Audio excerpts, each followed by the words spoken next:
Ya, bismillahirrahmanirrahim. Assalamualaikum warahmatullahi wabarakatuh. Salam sejahtera bagi kita semua. Saya Ibu Agusri Iswiyanti dari program studi S1 Fakultas Ekonomi, jurusan Manajemen Universitas Gunadarma.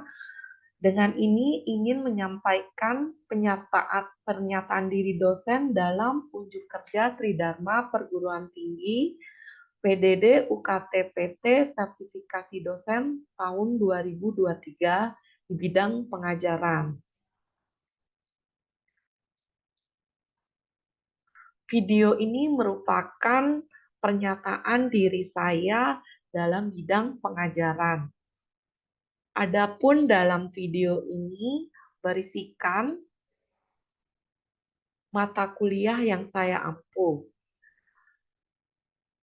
Cakupan video pembelajaran ini yang pertama adalah deskripsi mata kuliah, yang kedua capaian pembelajaran mata kuliah, yang ketiga sistem pembelajaran, yang keempat materi pembelajaran, yang kelima metode pembelajaran, dan yang keenam sistem penilaian. Deskripsi mata kuliah. Nama mata kuliah ini adalah Perekonomian Indonesia dengan bobot SKS 2 SKS. Kode mata kuliah ini adalah IT 021248.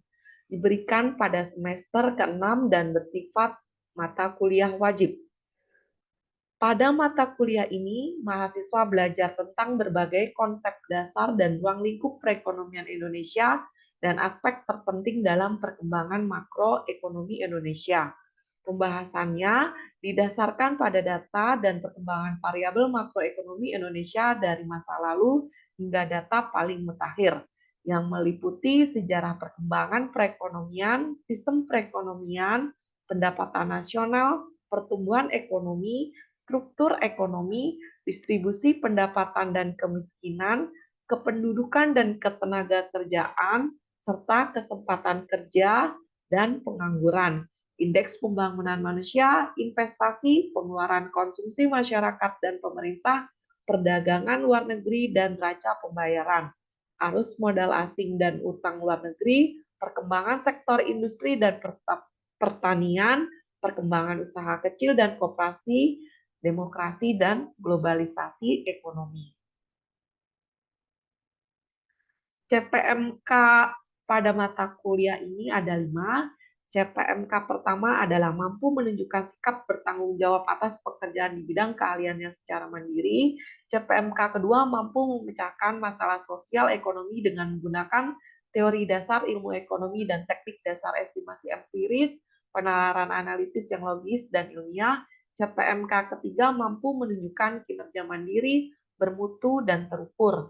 CPMK keempat menguasai secara teoritis dan teknis analisis ekonomi sesuai dengan konsentrasi masing-masing. CPMK kelima mampu mengambil keputusan secara tepat dalam konteks penyelesaian masalah di bidang keahliannya berdasarkan hasil analisis informasi dan data. Sistem pembelajaran dalam mata kuliah ini, mata kuliah diampu oleh dosen pengampu, jumlah pertemuan adalah 4 kali tatap muka yang terdiri dari 7 luring dan 7 daring. Beban waktu pembelajaran 2 SKS, 2 kali 50 menit tatap muka terjadwal, 2 kali 60 menit belajar mandiri. Ujian tengah semester dilaksanakan setelah minggu ke-10, ujian akhir semester dilaksanakan setelah minggu ke-14. Materi pembelajaran pada video berikut adalah pada pertemuan ketiga dengan sub CPMK 1, yaitu mahasiswa mampu membedakan beberapa sistem ekonomi yang berlaku di Indonesia dan beberapa negara.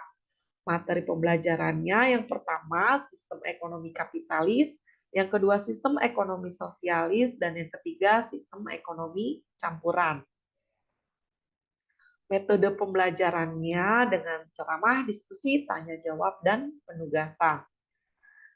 Sistem penilaian dalam mata kuliah ini, kuis mendapat bobot 10%, tugas 10%, UTS 30%, UAS 30% dan prestasi 20%. Total keseluruhan 100%.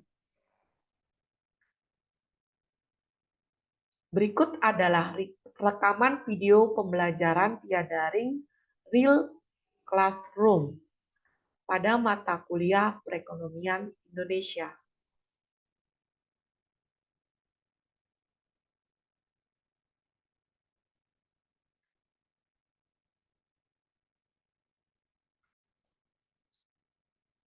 Selamat pagi semuanya.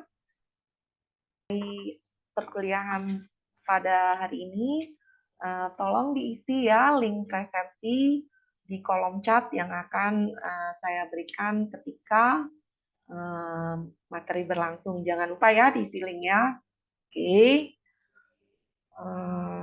Pada kesempatan hari ini, untuk pertemuan ketiga, saya akan memberikan materi tentang konsep sistem ekonomi ya. Untuk link RPS mata kuliah ini bisa dilihat di https://sap.gunadharma.ic.id/sap ya, dengan kode mata kuliah IT 021248 ya. Tujuan pembelajaran pada pertemuan kali ini adalah bahwa kalian bisa menjelaskan kelebihan masing-masing sistem ekonomi, bisa menjelaskan kekurangan masing-masing sistem ekonomi, dan bisa membedakan beberapa macam sistem ekonomi yang berlaku di Indonesia dan di beberapa negara. Ya. Oke, konsep sistem ekonomi ya. Nah, sebelum kita masuk ke sistem ekonomi ya, kita harus tahu apa sih sistem itu ya? Apakah sistem itu ya? Oke. Ya, definisi sistem ya. Di sini ada dua definisi ya. Sistem tersusun dari seperangkat komponen yang bekerja secara bersama-sama untuk mencapai semua tujuan dari keseluruhan sistem tersebut ya. Berarti sebuah sistem itu punya tujuan ya, dan terdiri dari beberapa komponen yang saling bekerja sama ya. Oke. Ya. Dan memiliki jangka waktu ya. Oke, kita lanjut ke slide berikutnya. Nah, ciri dari sebuah sistem ya. Setiap sistem tidak hanya sekedar kumpulan berbagai bagian, unsur atau komponen, melainkan merupakan satu kebulatan yang utuh dan padu ya. Dan sistem itu biasanya ada input, ada proses, ada output ya. Oke. Nah, sistem itu biasanya melakukan kegiatan atau proses mengubah masukan menjadi keluaran ya. Nah, biasanya sebuah sistem itu memiliki 5 unsur ya, yaitu yang pertama elemen, elemen sistem, fungsi elemen, hubungan, institusi, dan tujuan. Ya, nah, sistem ekonomi itu sendiri pengertiannya adalah seluruh proses dan kegiatan masyarakat dalam usaha memenuhi kebutuhan hidup atau mencapai kemakmuran ya. Oke ya. Berarti ini elemennya apa? Elemennya masyarakat ya, seluruh masyarakat ya. Kegiatannya apa? Proses ekonomi, kegiatan ekonomi ya. Tujuannya apa? Mencapai kemakmuran ya, atau yang pertama memenuhi kebutuhan dan tujuan akhirnya adalah mencapai kemakmuran ya. Nah, sisa elemen-elemen sistem ekonomi ya. Elemen-elemen sistem ekonomi ya. Yang pertama itu unit-unit ekonomi ya, terdiri dari apa? Rumah tangga, perusahaan, serikat buruh ya, instansi pemerintah, lembaga ekonomi dan lembaga lainnya ya. Yang kedua adalah pelakunya, pelaku ekonominya. Nah, pelakunya siapa? Ya tadi konsumen, produsen, tenaga kerja atau buruh, investor dan pejabat-pejabat yang terkait ya. Nah, yang berikutnya adalah lingkungannya, lingkungan sumber daya alamnya, sumber daya manusianya, modalnya, dan teknologi. Oke, itu elemen dari sistem ekonomi ya. Oke. Nah, setiap elemen dalam sistem ekonomi itu mempunyai fungsi ya. Nah, di bawah ini ada fungsi-fungsi dari elemen sistem ekonomi ya. Kalian baca sendiri ya. Kita lanjutkan. Kalian pasti tahu ya. Elemen-elemen sistem ekonomi itu berfungsi sebagai apa di dalam sistem ekonomi ya. Sering kalian dengar ya. Oke, kita lanjut ya. Nah, ini ada hubungan antar elemen sistem ekonomi ya, hubungannya ya. Oke, ini juga kalian sudah tahu ya hubungannya ya. Ini institusinya ya, institusi atau planeta ekonominya ya. Nah, institusi ekonomi ini terdiri dari norma hidup ya, norma hidup misalnya norma agama, adat istiadat, tradisi, atau etika profesi ya. Yang kedua adalah peraturan hidup ya, undang-undang atau konstitusi ya yang mengatur kehidupan kita dalam bermasyarakat dan bernegara. Dan yang ketiga adalah paham hidup ya. Misalnya pandangan hidup, cara hidup, ideologi ya atau agama ya. Oke. Nah, yang berikutnya tujuan sistem ekonomi ya. Nah, kan setiap sistem mempunyai tujuan ya. Nah, untuk ekonomi sendiri itu mempunyai tujuan ya. Yang pertama ya, menentukan apa, berapa banyak dan bagaimana produk-produk dan jasa-jasa yang dibutuhkan akan dihasilkan. Nah, mengapa kita harus menentukan apa, berapa, dan bagaimana? Ya, tadi, supaya apa? Supaya kebutuhan hidup masyarakat di suatu negara bisa terpenuhi, ya, dan kita bisa mencapai kemakmuran. Tujuannya apalagi supaya tidak terjadi kekurangan atau kelebihan dalam memproduksi ya, karena akan terjadi pemborosan atau kekurangan ya. Kalau kekurangan itu mengakibatkan kita mengimpor ya. Nah, itu tujuan yang pertama ya. Kemudian tujuan yang kedua. Tujuan yang kedua adalah mengalokasikan produk nasional bruto ya, mengalokasikan produk-produk yang dihasilkan oleh sebuah negara ya. Untuk apa? Untuk konsumsi rumah tangga, konsumsi masyarakat, penggantian stok modal, dan untuk investasi ya. Produk-produk ini harus dialokasikan ya. Yang ketiga apa? Mendistribusikan pendapatan nasional ya di antara anggota masyarakat ya, misalnya sebagai upah, keuntungan perusahaan, bunga dan sewa ya. Kenapa pendapatan nasional harus didistribusikan? Dia harus didistribusikan ya kan tadi ya tadi ya karena supaya apa? Supaya terjadi pemerataan hasil-hasil pembangunan ya. Dan yang keempat adalah memelihara dan meningkatkan hubungan dengan luar negeri ya.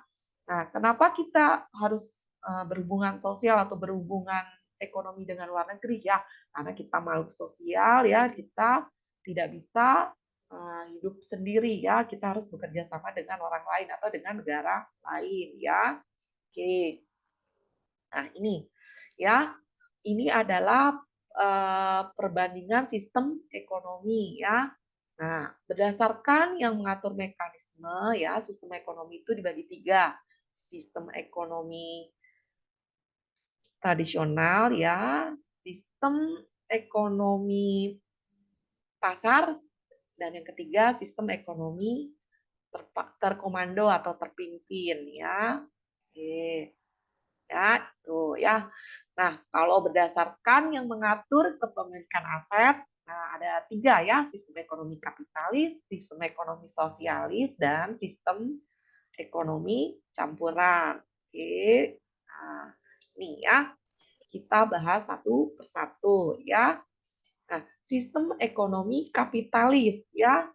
Nah, nah Apakah sistem ekonomi kapitalis itu ya? Nah, dalam sistem ekonomi kapitalis itu ya terjadi pengakuan yang luas atas hak-hak pribadi. Yang kedua, pemilikan alat-alat produksi di tangan individu.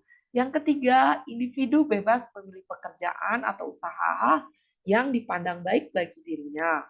Yang keempat, berikutnya adalah pasar berfungsi memberikan sinyal kepada produsen dan konsumen dalam bentuk harga-harga. Oke, lanjut ya. Oke, dalam sistem kapitalis ini ya campur tangan pemerintah diusahakan sekecil mungkin ya. Nah, ada istilah invisible hand ya, tangan sembunyi ya. Nah, ini istilah yang dikemukakan oleh Adam Smith ya. Kalian bisa baca bukunya ya, Bapak Ekonomi kita ya, Bapak Ekonomi Dunia ya. Kemudian yang berikutnya adalah motif yang menggerakkan perekonomian adalah mencari laba ya. Tujuan ekonomi kapitalis adalah mencari laba ya. Oke. Berikutnya ya itu ya dalam sistem ekonomi kapitalis ya manusia itu dipandang sebagai makhluk ekonomi ya.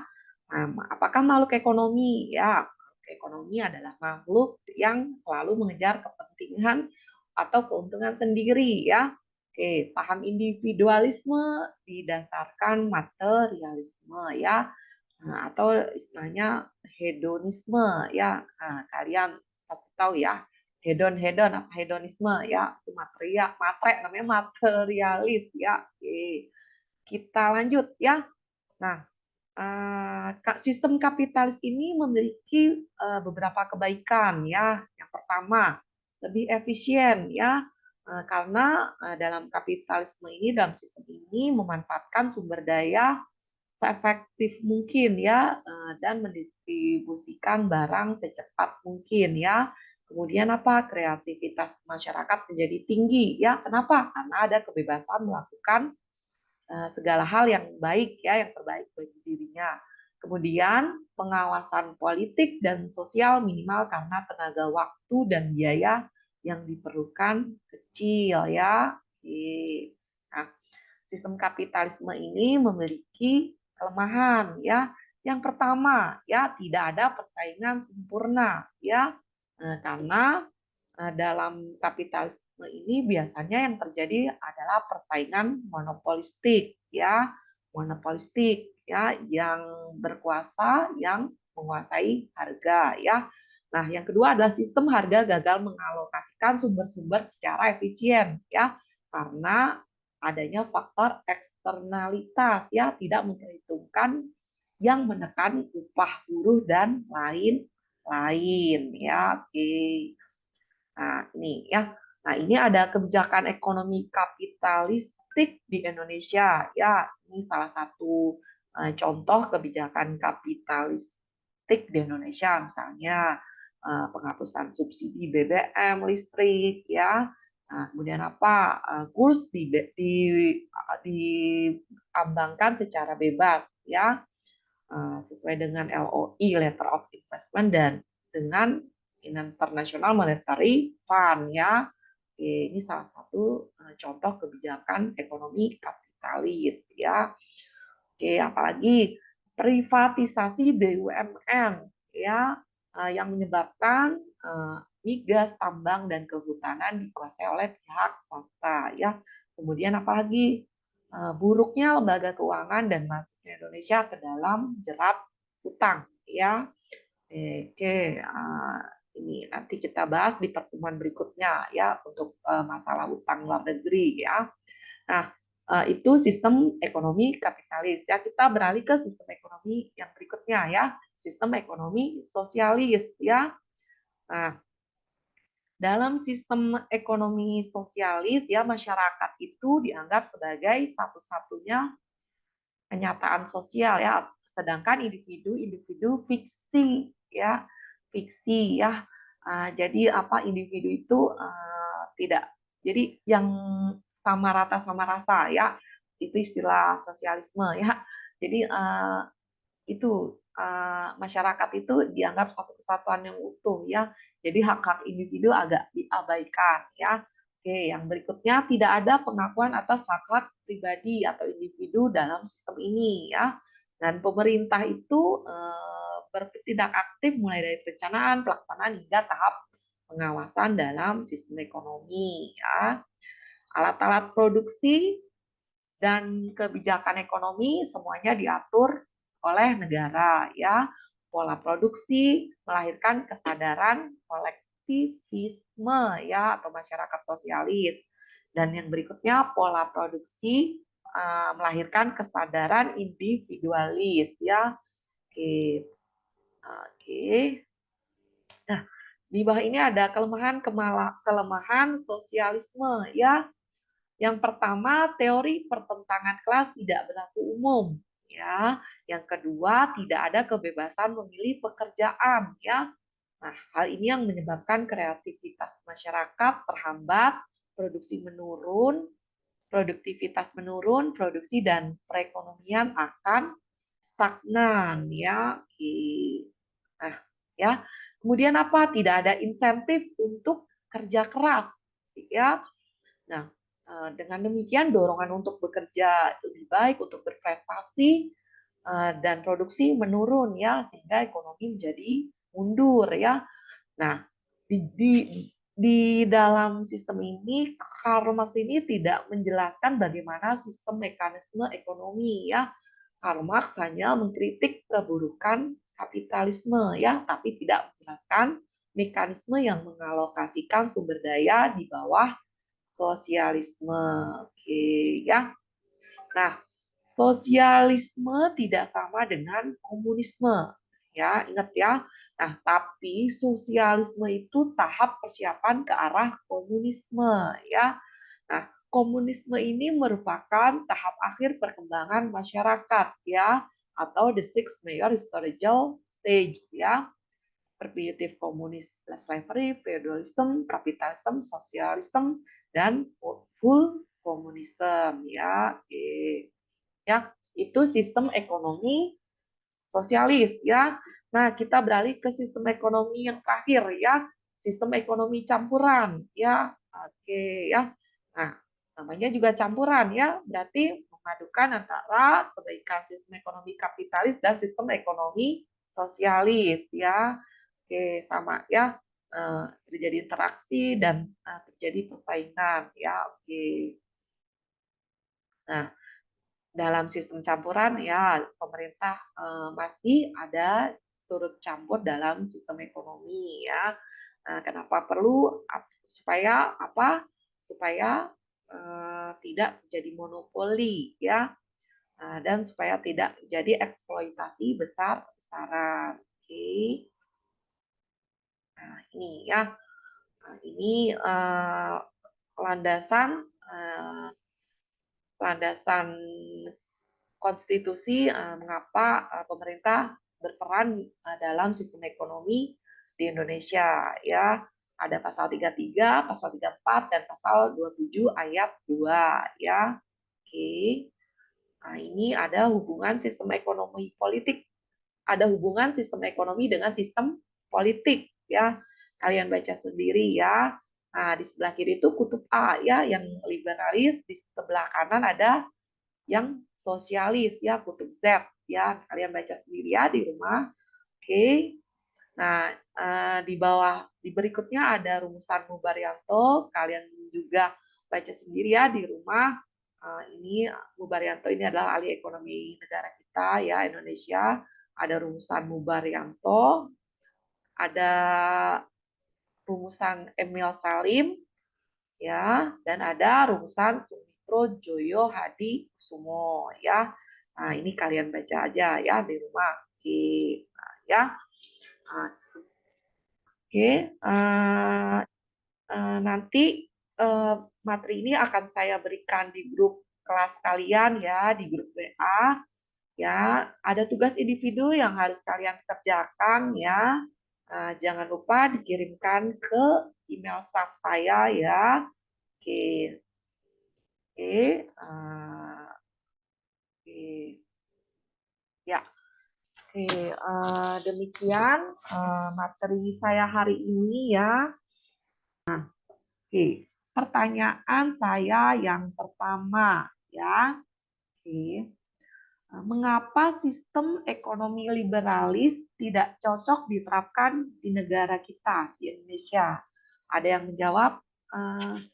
Bagi yang menjawab bisa raise hand ya, atau langsung mengaktifkan mikrofonnya. Ada yang bersedia menjawab?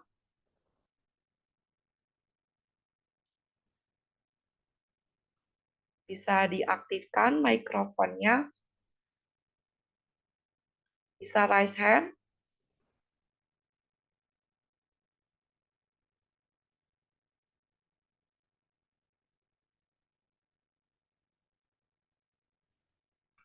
Ya. Atau saya tunjuk ya. Oke. Oke, saya tunjuk. Oke. Sekarang saya, nah ini yang mengikuti dari awal. Medi Tarmedi. Ada Medi Tarmedi?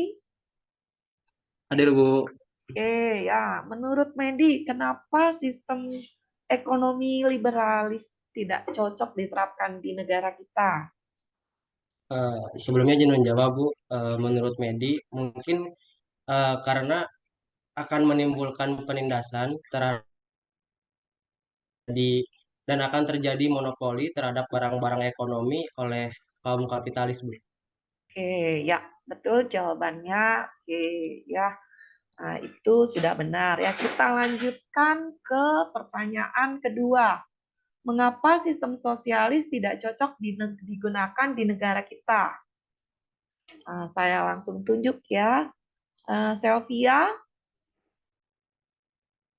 ada Selvia? Oke, bisa dijawab pertanyaan Ibu. Kenapa sistem sosialis tidak cocok diterapkan di negara kita? Izin menjawab ya, Bu. Ya. Karena menghentikan kreativitas dan inovasi penduduk, sehingga produk yang dihasilkan tidak berkembang, sehingga tidak dapat bersaing dengan produk asing yang pada akhirnya menimbulkan perekonomian yang stagnan. Oke, ya betul. Jawabannya terima kasih Safia, terima kasih Medi. Nah, untuk yang pertanyaan terakhir, jawabannya sudah benar. Nuraini, ada Nuraini? Hadir, Ibu. Oke, ya. Oke. Beberapa tahun belakangan ini kita sempat mendengar sistem ekonomi syariah, ya, syariah Islam, ekonomi syariah. Nah, menurut Nuraini, apakah sistem ekonomi syariah itu cocok diterapkan di negara kita? Bisa dijawab, Nuraini? Izin menjawab, Ibu. Menurut Ya. saya, sistem ekonomi itu kurang cocok karena negara Indonesia itu memiliki ideologi Pancasila. Dengan ideologi ini biasanya paham syariah itu kurang cocok diterapkan. Dari awal terbentuknya negara ini, penduduk Indonesia terdiri dari berbagai macam seperti agama, suku, bangsa, bahasa, dan budaya. Oleh karena itu, sistem syariah tidak bisa ditetapkan di Indonesia karena akan menimbulkan konflik yang berkepanjangan. Oke, ya bagus sekali jawaban kalian ya. Sepertinya kalian sudah dapat memahami dengan baik materi yang saya sampaikan. Nah, apakah ada pertanyaan dari kalian atas materi yang telah Ibu berikan tadi? Ada pertanyaan? Oke, kalau diam berarti tidak ada. Sudah jelas ya. Oke, jangan lupa dikerjakan tugas saya ya. Ibu tunggu sampai jam 21.00 WIB ya malam ini. Jangan lupa bikinkan ke email staf Ibu ya. Jika sudah cukup jelas dan tidak ada lagi pertanyaan, saya izin mengakhiri pertemuan hari ini. Terima kasih sudah mengikuti perkuliahan saya hari ini. Selalu semangat dan jaga kesehatan. Wabillahi taufik walhidayah. Wassalamualaikum warahmatullahi wabarakatuh. Terima kasih semuanya. Bagus, semangat. Ya, izin live ya, Ibu. Semangat ya. Terima kasih, Bu. Terima kasih.